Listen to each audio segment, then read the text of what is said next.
the world's famous KROQ. I'm Megan Holiday here at Permanent Records in Echo Park with the Soft White Sixties. I lost my mind, sorry to say.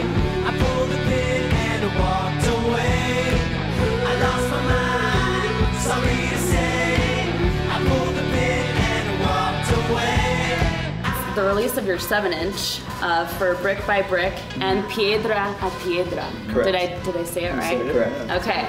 So, can I ask you, Octavio? Yes. Why did you decide to do a record in Spanish or a song in Spanish, but can you answer it in Spanish? La idea comenzó cuando el producer Elijah Thompson me pregunta que. Are you guys getting any of this? It started with Eli. Okay. Elijah, the producer. We were talking about every time we work on a song, he would start with a conversation of just us bullshitting about what this or that, and just trying to grab something to write about. And he asked me about if I've ever written any songs about my family history, and I hadn't today. And then so we started writing about that, and then that led to the next question: have you ever done any recordings in Spanish? And hadn't done that either. Is it difficult? Well, it's like for me, it's like you get self-conscious. You know, if you're pronouncing things correctly or enunciating, then you're singing on top of it, which makes it a little different, you know, because the rhythms are different. But because he said that he approached other artists and they kind of shied away from it, I was like, well, let's do it. When are those records gonna be released? We have basically have an entire record done. Okay. So we're doing singles right now just to get them out, mainly because we want to have videos accompany all the songs as they come out. You know, we don't want anything to get lost in the shuffle. Right. Or one song comes out and then 6 or 7 are behind it. So this way we can kind of make sure that each of these songs that we really love, that took a lot of work to make, don't get like neglected. Yeah, you know, they get so the attention they deserve. I mean, if we're able to really afford it, you know, is to put vinyl out with every song, you know, and put a video with every song. So speaking of that, you guys released the video for Brick by Brick today, and you made the video, right? You put it together, but it has like a message, which I think is really important with like what's going on. Basically talking about breaking down walls. The video, you know, it kind of came together pretty spontaneously, which the whole record really did too. It was all kind of like, you know, our first night in the studio for this album was election night, so there were a lot of emotions and like things going on that week that crept its way onto the record. So the video came together in a similar spontaneous way, but it's all really intentional. Every shot, you know, in it, you know, it's kind of a montage of.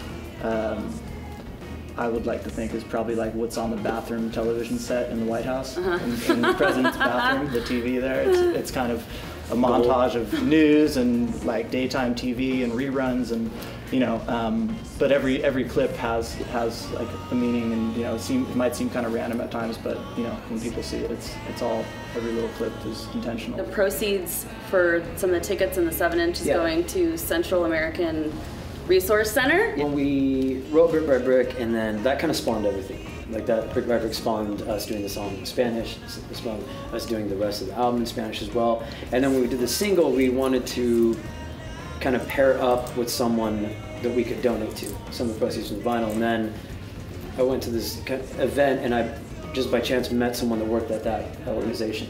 And they work with undocumented people here, especially in LA.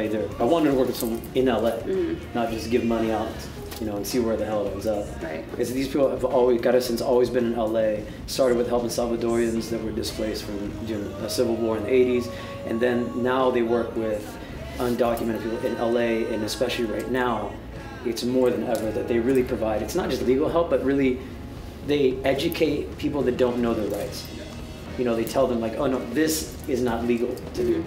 You know, because if you're afraid, you don't question it. Right. You know, things that happen that just aren't even legal at all. You just take it. You know, so they do a good job of being in the community. And they have art classes, they have music classes, they have computer classes, they help people with their college applications. I mean, it's a whole thing. But the biggest thing is they provide free legal help for immigrants. Was there anything in particular that you were kind of grooving out to or listening to sort of get in the zone as far as this record goes, or like how would you describe the mood of this record?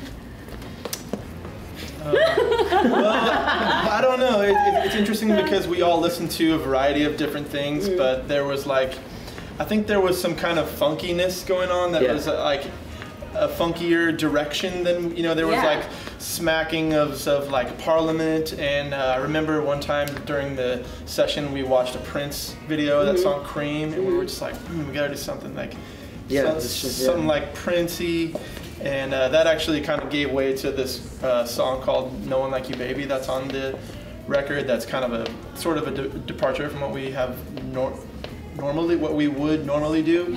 But I think we kind of allowed ourselves to, if we had an idea, just to pursue it completely. Like if there was a part that was kind of disco-y, our producer Elijah Thompson was like, you know what, don't go half-ass, like go all the way there. Right, because something that I've said to you guys is like, I feel like you're a band that can't be captured on record.